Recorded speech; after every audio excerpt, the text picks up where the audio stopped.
Je pense que on ne peut pas avoir un geste plus noble que donner son sang pour sauver des vies.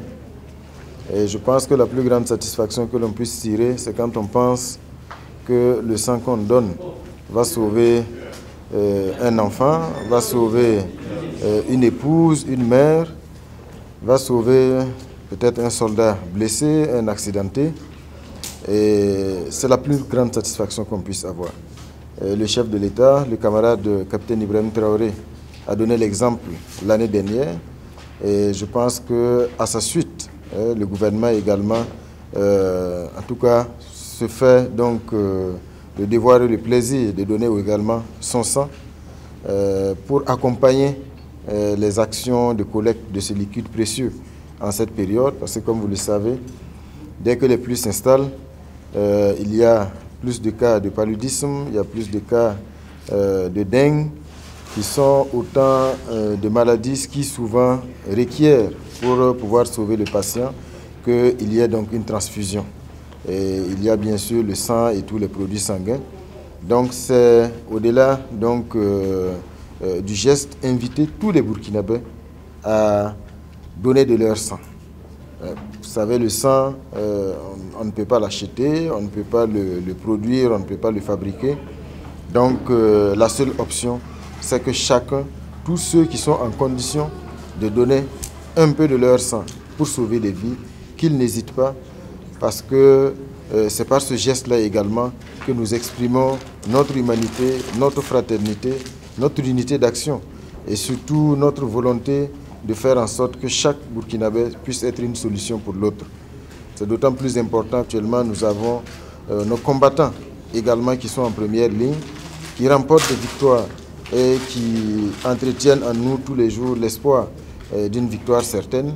Malheureusement, souvent, on a des blessés en opération et dont la prise en charge requiert également qu'il y ait de la transfusion. Donc c'est pour dire que c'est un geste d'une très grande noblesse et surtout un geste vital.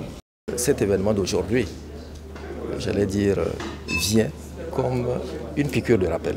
Une piqûre de rappel à l'endroit de tous les acteurs de la chaîne transfusionnelle, à commencer par les populations, qui sont des donneurs potentiels, à l'instar de nos braves donneurs, qui, de façon bénévole, qui, de façon volontaire et dans l'anonymat, et également, on ne le souligne pas jamais assez, c'est aussi cette démonstration de l'amour du prochain, en donnant un peu de son sang pour sauver de nombreuses vies dans nos structures de soins. Alors, l'événement de ce matin vient encore comme une piqûre de rappel.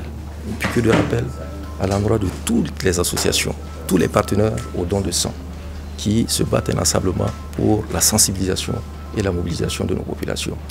Mais également donc à l'endroit des agents du CNTS, du Centre national de transfusion sanguine, qui, de par leur position, j'allais dire, à chaque niveau que ce soit, quelque niveau que ce soit, au niveau de la promotion du don de sang, notamment la collecte, au niveau de la production, la qualification biologique, la préparation des produits sanguins labiles, mais également aussi au niveau de la distribution.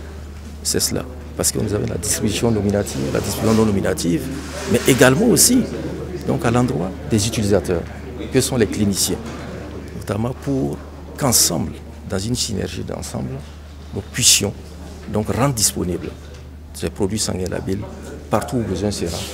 Et bien sûr, comme l'a rappelé le chef de l'État, la transfusion ne doit plus être un motif d'évacuation dans notre système de santé. C'est cela. C'est pratiquement au nombre des membres du gouvernement, parce que c'est une collecte donc, adressée donc, aux membres du gouvernement, donc à peu près une vingtaine. Alors, sans oublier qu'il pourrait y avoir des contre-indications. Alors, évidemment, en fonction des critères de sélection, on verra à l'issue de l'entretien médical qui sera apte et qui ne sera pas apte.